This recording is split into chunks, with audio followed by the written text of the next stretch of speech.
Detachment isn't about not caring, but rather it's about caring without clinging. In today's episode on Thoughts Noticed, we dive deep into the concept of detachment, not as escape, but as freedom. True detachment isn't coldness or indifference, but rather it's the ability to love without losing yourself. It's the ability to pursue your goals or your dreams without being enslaved by the outcome. It's the ability to find peace in a world that thrives and lives on attachment. I hope you enjoyed today's episode, and once again, welcome to Thoughts Noticed. The art of detachment. So, let's get to the definition of what detachment actually is. Detachment isn't indifference or apathy, but rather it's non possession of what is passing through you, whether that's thoughts, feelings, outcomes, but while still being engaging fully. You participate, but you don't confuse what you touch with who you are. So the misconceptions all about detachment are, so the wrong idea is if I detach, I won't care about anything. That's not true. But the truth is, you can care deeply, but without being destroyed if things don't go your way. Detachment isn't indifference, it's mastery over how you relate to things. So the metaphor to lock all this in is, imagine holding water in your hands. If you grip tightly, it spills out. If you keep your hands open, the water rests there peacefully in your hands. And that's life, and we should hold lightly. Let's check what the Stoics say. Epictetus says, some things are up to us and some are not. So the Stoics taught radical detachment from anything outside your control, whether that's fortune, reputation, other people, even your own body. None of these belong to you fully. What's yours is your judgment, your choices, and your virtue. Marcus Aurelius says, you have power over your mind, not outside events. Realize this and you will find strength. Detachment equals freedom.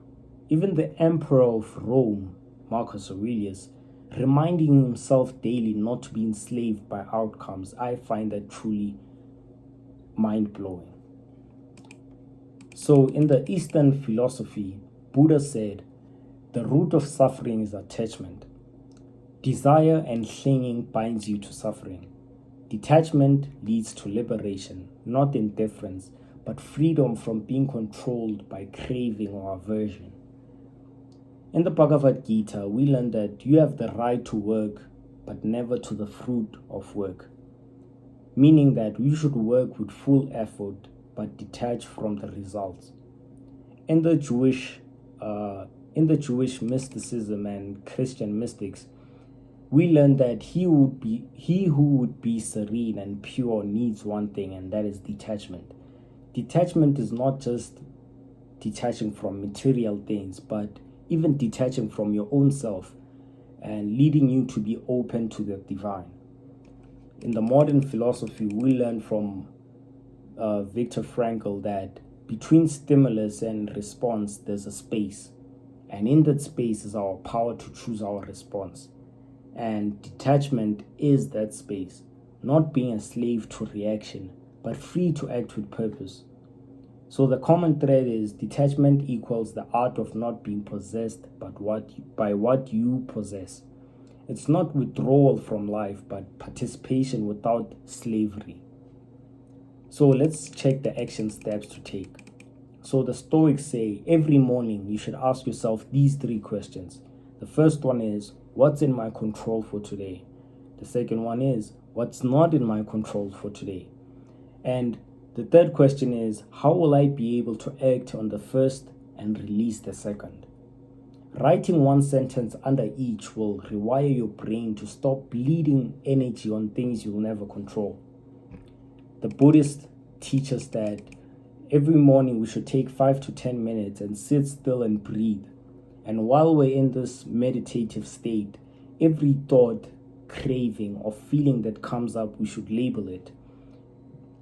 Label it in such ways, for example, that this is just a thought, or this is just anger, or this is just desire.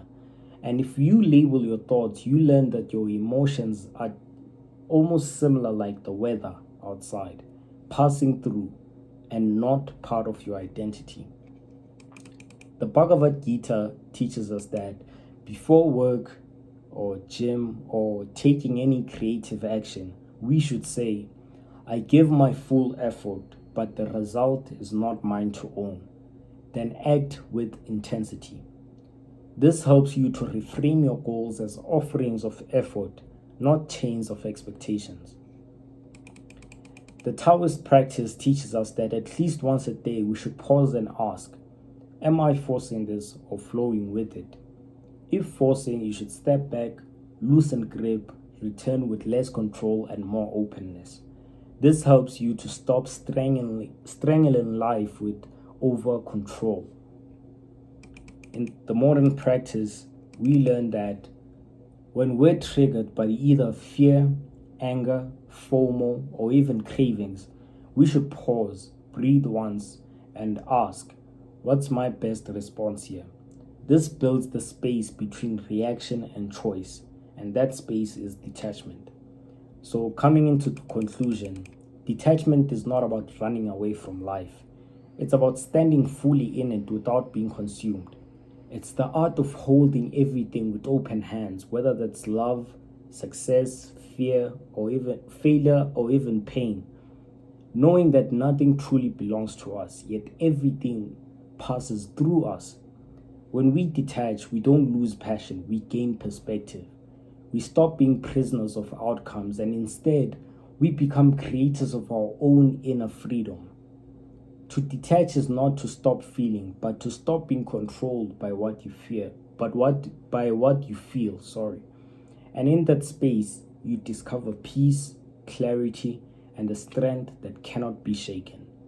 I hope you enjoyed this episode, and once again, welcome to Thoughts Noticed.